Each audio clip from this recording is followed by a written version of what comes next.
Saint-Puy sonne sa 172e foire de mars. À l'origine, elle s'appelait la foire aux graines. On y achetait les semences des prochaines récoltes, les chevaux et tout ce qui permettait à la force animale de tracter les outils agricoles. Antérieurement, chaque village, chaque bourgade, chaque hameau avait sa fête. On en comptait jusqu'à 4, rien qu'à la Grande Breuil. Puis en 1843, un arrêté de Louis-Philippe réglementa l'ensemble des fêtes voisines de Saint-Puy pour qu'il n'y en ait plus qu'une seule et qu'elle se déroulât dans ce village. Dès lors, marchands, agriculteurs, maréchal ferrants et artisans bourreliers s'y retrouvaient. C'était pour eux l'occasion de faire les comptes annuels et de régler leurs dettes dans la convivialité. Un rendez-vous à point nommé pour vendre et acheter et s'assurer que tout irait bien pour la saison. À Saint-Puy, pas un seul exploitant aux abonnés absents, car comme le disait Brassens, quand l'un d'entre eux manquait à bord, c'est qu'il était mort.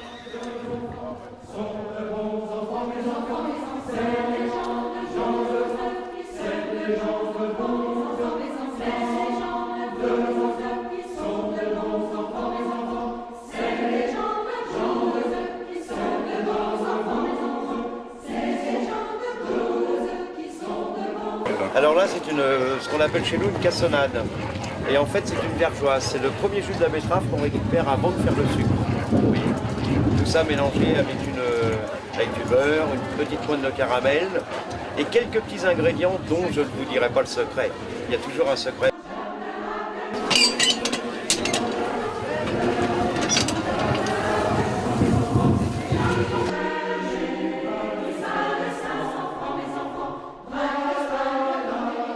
Au comptoir, les échanges y allaient bon train sur les prochaines récoltes, mais aussi sur le voisin d'à côté.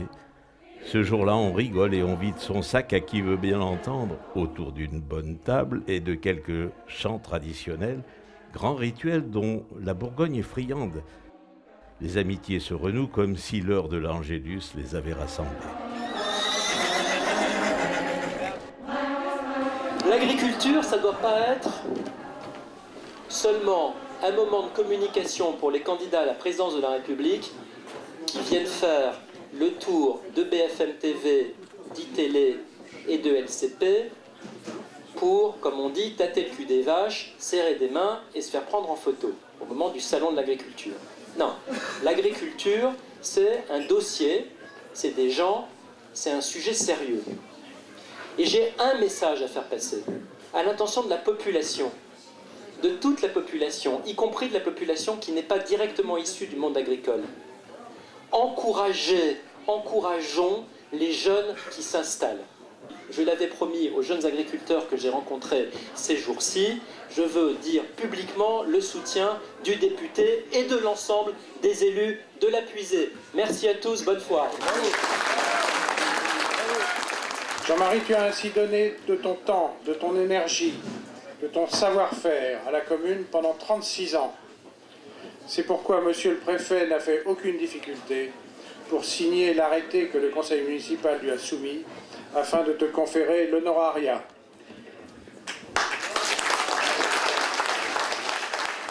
Aujourd'hui, cette foire de village, comme beaucoup d'autres, conserve cette tradition d'échange avec les jeunes générations. Concours de chevaux, de traits et d'attelage perdurent de plus belle pour le plaisir des curieux et le prestige du territoire.